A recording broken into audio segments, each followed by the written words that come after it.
Peur avant. Et je pense que là, j'ai fait une erreur. D'autres peurs, dis-nous. Ma première femme était une infirmière. Et comme je disais, moi, j'avais besoin de tout comprendre. Donc, je me suis acheté un dictionnaire, une encyclopédie de la grossesse ? De la grossesse et du bébé, des premiers jours du bébé. D'accord. Donc, évidemment, dans le milieu du bouquin, je me suis retrouvé avec... tous les choses cas qu'on n'a pas envie de savoir. Tous les cas difficiles qu'on n'a plus envie de savoir une fois qu'on les a lus, quoi. C'est ça. Et qu'on se dit, si j'avais su, j'aurais pas lu ces pages. Donc voilà, et ça m'a mis en stress parce que voilà, en plus c'est vrai que quand tu es infirmière, il y a des risques de malformation ou de maladies avec les hépatites, etc. qui font que... Alors, il y a longtemps, donc ma mémoire un peu oublié tout ça, mais je me souviens qu'effectivement on était obligé de faire des examens pour surveiller ça, quoi. Surveiller s'il n'y avait pas de malformation sur le fœtus. De malformation sur le fœtus et aussi de maladies qui pouvaient, etc. Oui, de maladies qui pouvaient altérer la construction du bébé. Puis la trisomie était omniprésente. Oui. À l'époque, on parlait de trisomie du matin au soir. Tout à fait.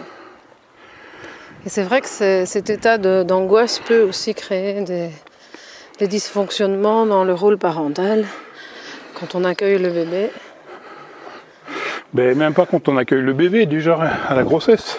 Oui, tout à fait. Donc moi, je suis tombé dans les pommes à je sais plus, la deuxième ou la troisième échographie, quoi. Vas-y, raconte-nous. Ben voilà, tout simplement parce que la sage-femme fait l'écho, puis elle dit, il se porte bien, tout va bien. Bon, je vois une jambe, un pied, deux jambes, l'autre pied, un bras, une main. Ah mince, je vois pas l'autre bras. Puis il y a eu un silence. Ah, j'ai retrouvé.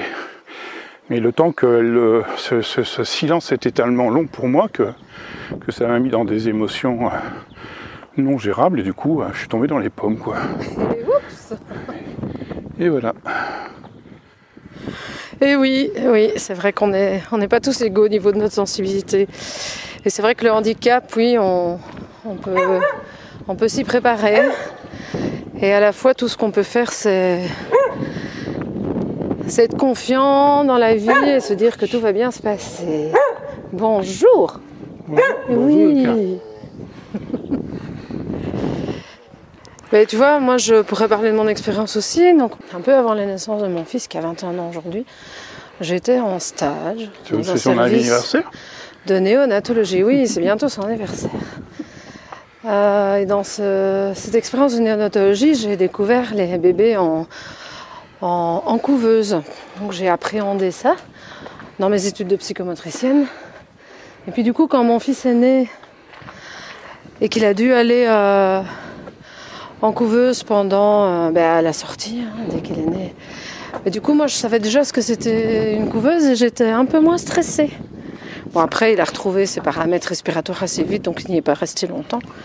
Mais c'est vrai que moi, ça m'avait permis, à défaut du livre que tu as dévoré pour en savoir plus, l'expérience pratique de la couveuse m'aura permis de dédramatiser, même si j'ai découvert mon fils assis sur une chaise roulante et que je n'ai pas passé la première nuit en sa compagnie, qui n'aura pas été avec moi la toute première nuit.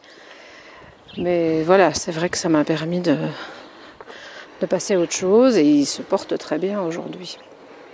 Après, ce que j'en tire, c'est qu'on a beau être préparé, avoir lu tous les livres du monde, ça n'empêche que c'est un peu comme si on lisait des livres sur l'eau.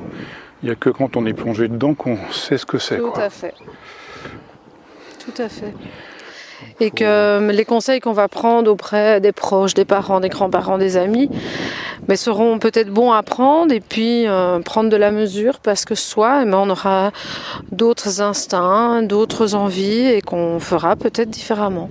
Moi, je suis convaincu qu'il faut faire confiance à son instinct et à ses intuitions. parce que les gens qui vous disent il faut faire ci, il faut faire comme ça.